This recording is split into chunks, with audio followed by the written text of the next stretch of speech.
Okay, so the next part of this article is creation and divine achievements. Thanks for joining me on this Sunday morning.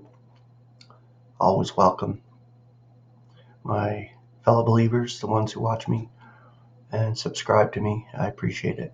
And I thank God that He's given me this opportunity to be able to share with you every day. His love is grand, and it shows forth through His Word. And this is how we dispense it, through a YouTube channel. Okay. God's creation and operation are manifest for all humans, not just believers.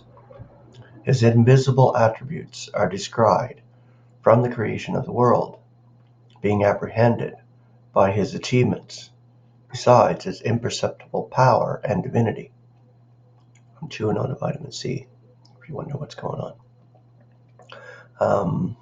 Romans 1:20. God tells us in His Word how He manifests them. The fullness of the whole earth manifests His glory. Isaiah 6:3. Fullness brings to mind the earth teeming with life, all perfectly meshed and coordinated. The psalmist exquisitely expresses this revelation of God's glory in His creation and His operations in Psalms chapter 19, verses 1 through 4. The heavens are recounting the glory of El, and the atmosphere is telling of the work of His hands. Day after day is uttering a saying, and night after night is disclosing knowledge. There is no audible saying, and there are no words, their voice is unheard. Yet into the entire earth their voice goes forth. Invisible voice, no audible sound, beautiful spirit, the wind. And into the ends of their inhabitants, their declarations.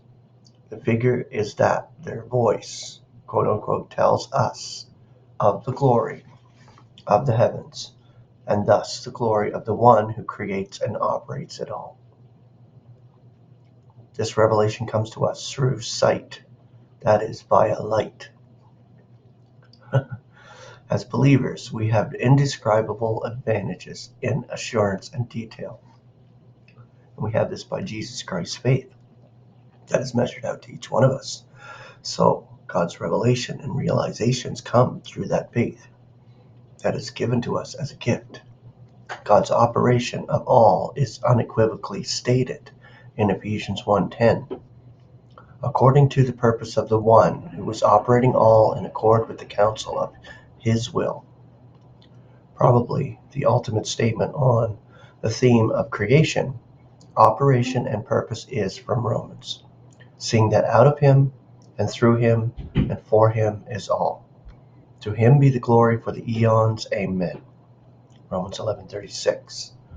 It seems incredible that even a believer could miss the import of all the evidence when that which is known of God is apparent among them.